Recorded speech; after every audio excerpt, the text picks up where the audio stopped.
In the previous recording, we have introduced Bayesian network, dynamic Bayesian network, and discussed about how time is being modeled there, namely by duplicating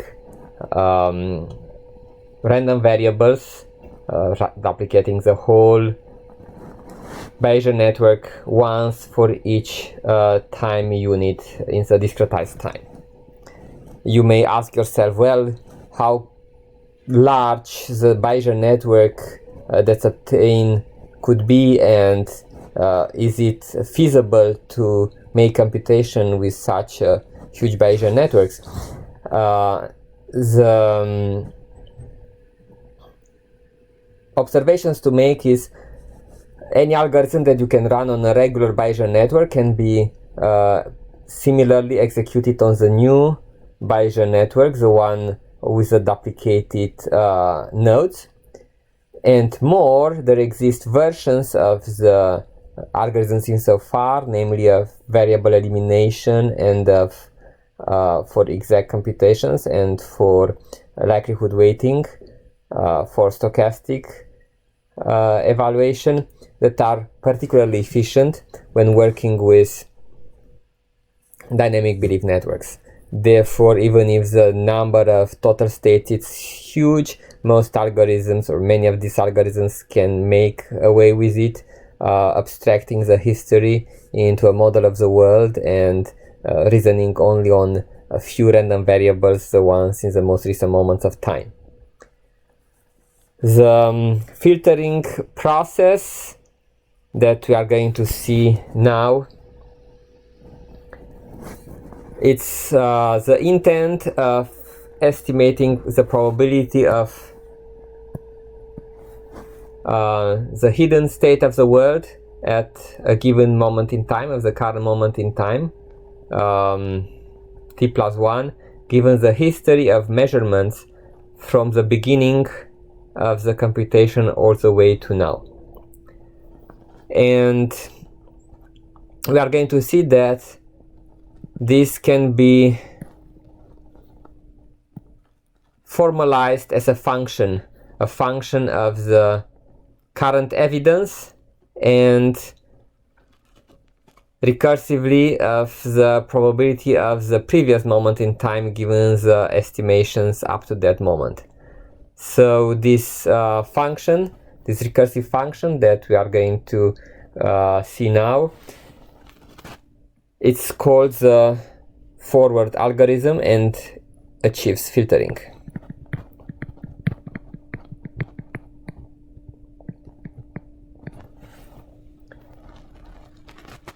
Let's see how this algorithm was basically developed, how it was derived.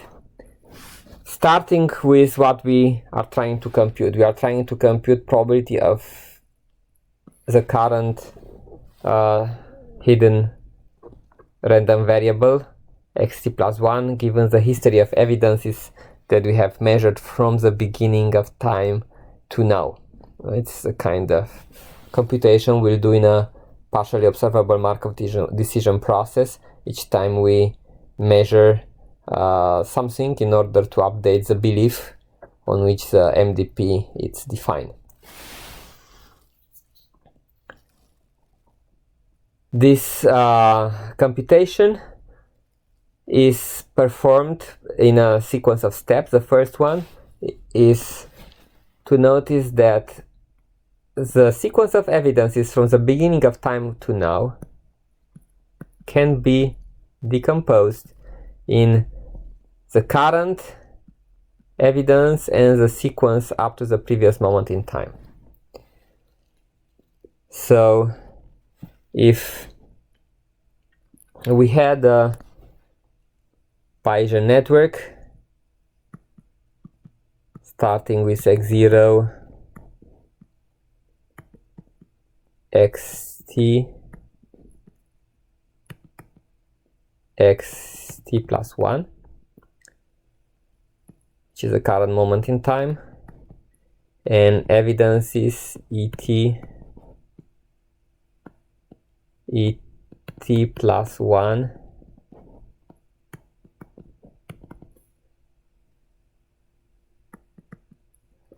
then what we can observe is that we are having separating now the evidence in two sets: the current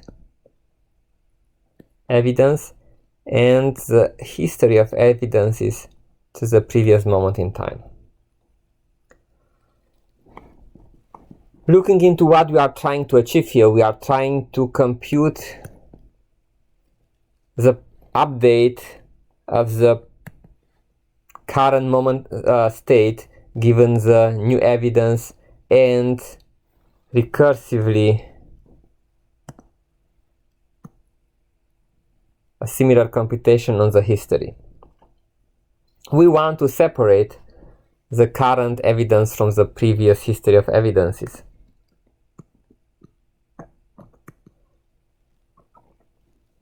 In order to do this separation, first you observe that as in the typical analysis of a Bayesian network until now, we would like to reorder variables in the causal order. And the causal order says that the current evidence measurement depends on the current state in time. We are unhappy that in the formula we try to compute, the current evidence, this one, is in the condition, and we would like it to be in front of the bar, in front of the variable xt plus 1. We can achieve this using the Bayes rule. Remember that Bayes rule with an evidence has that probability of A, B, C, A given B and C can be computed as probability of, if we try to bring C in front, can be computed as probability of C given B times probability of B and A, sorry, times probability of A given B, everything divided by probability of B and given C given B. Right, the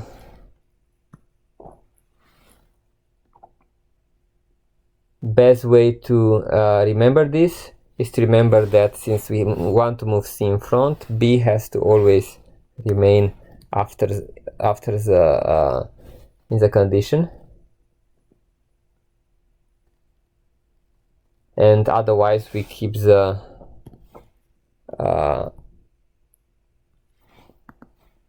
rest of the Bayes rule unchanged.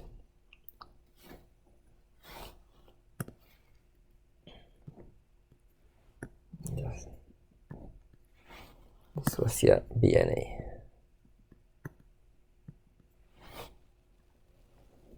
In our particular case, the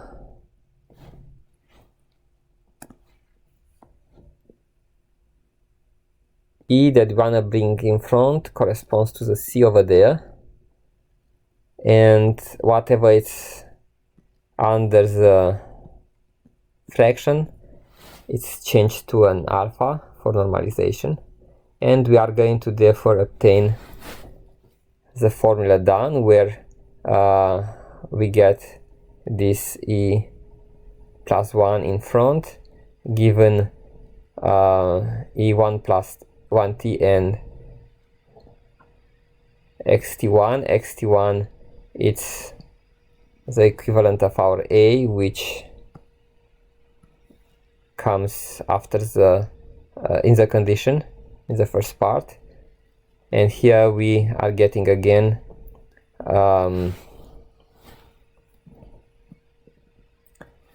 our xt1, which is our A in this case,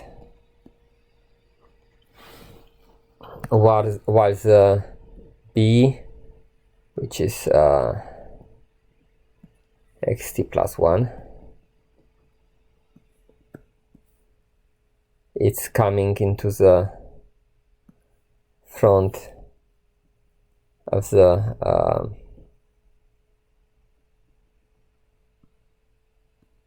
it's our C is coming to the front of the equation. So this way we have applied Bayes' rule to separate the current evidence from the previous one. At this moment we can notice that based on the arrows here, ET plus 1 is deseparated from all the previous evidences based on the rule, one of the rules for deseparation, namely on the path between them. We pass through a node, the node xt plus 1, which is an evidence, and going through an evidence with an arrow that goes in and one that goes out is the rule number 1 of deseparation in the set of slides from Bayes network, where we introduce so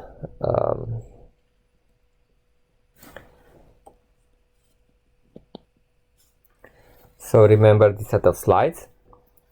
The deseparation rule is R here, and the very first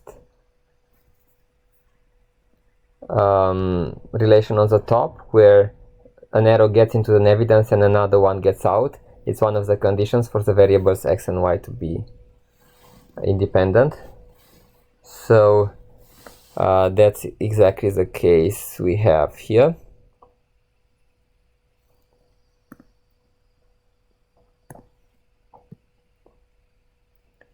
On this link is an arrow getting in and another one getting out. Therefore xt plus 1 separates the two, and in conclusion et plus 1 will be independent of everything that's in the blue square over here. So in particular it's going to be independent of et plus 1, and that's how we obtain the second relation over here. Et plus 1 is independent of E1 to t, and based on the separation rule 1, and we obtain this simplification. Next we are looking at the computation of the second term, probability of xt plus 1 given the history before it. And when we look at it, we notice that between xt plus 1 and all the evidences before it, there's a missing link, a missing node, namely xt. Adding this xt, right, the one over here, adding it into the equation is done with what rule? I'm sure you know, it's a conditioning. Okay, so in this particular case we are going to use conditioning.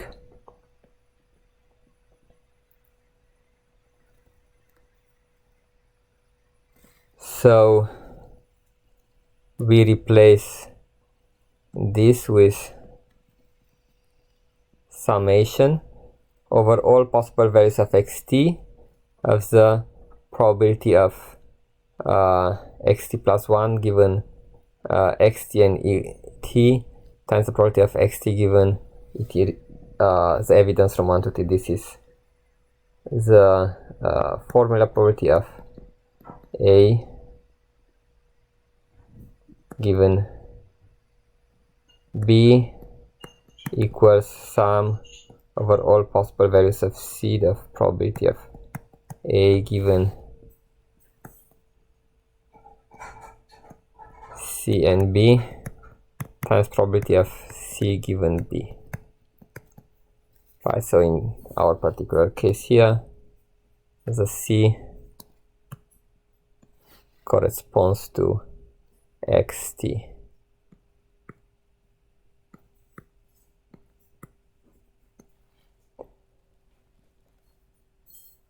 So we further notice that given xt plus 1, it's independent of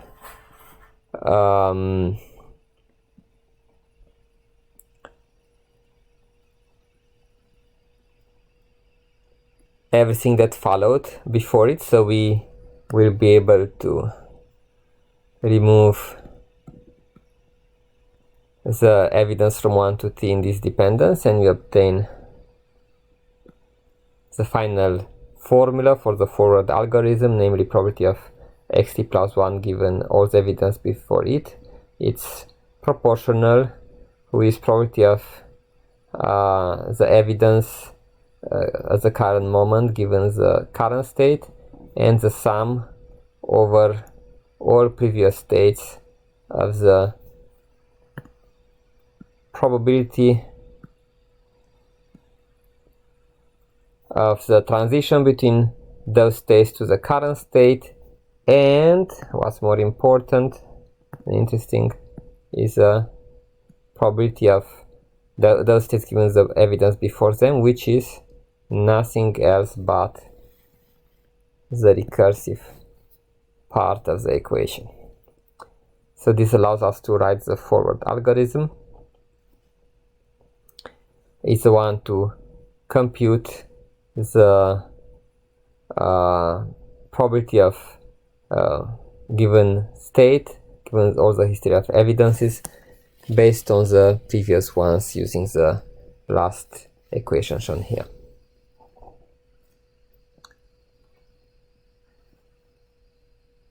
Let's now see numerically.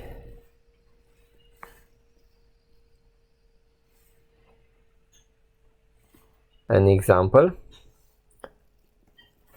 and we are looking into the story of the library rat in the environment where in the first day and in the second day in both he sees umbrella. He's trying to compute the probability that there's rain on the second day. The best method I found to describe this is the one I've learned myself from my own professors, is to map this problem into the dynamic programming problem used with traveling between cities. Let's assuming you have a map that looks like this, where on the rows you have rain equals true, and on the respectively rains equals false, and on the columns you have the moments in time. First you start here at time 0, and we are traveling, trying to arrive at the end in one of these final states, see which one has the highest probability and what probability. So first we are with probability 0.5 in each of these initial states. This corresponds to the drawing on the slide over there. Then from the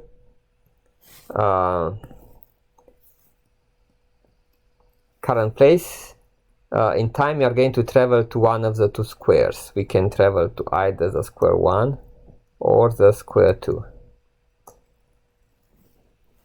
Remember that the conditional probability table for transitions in our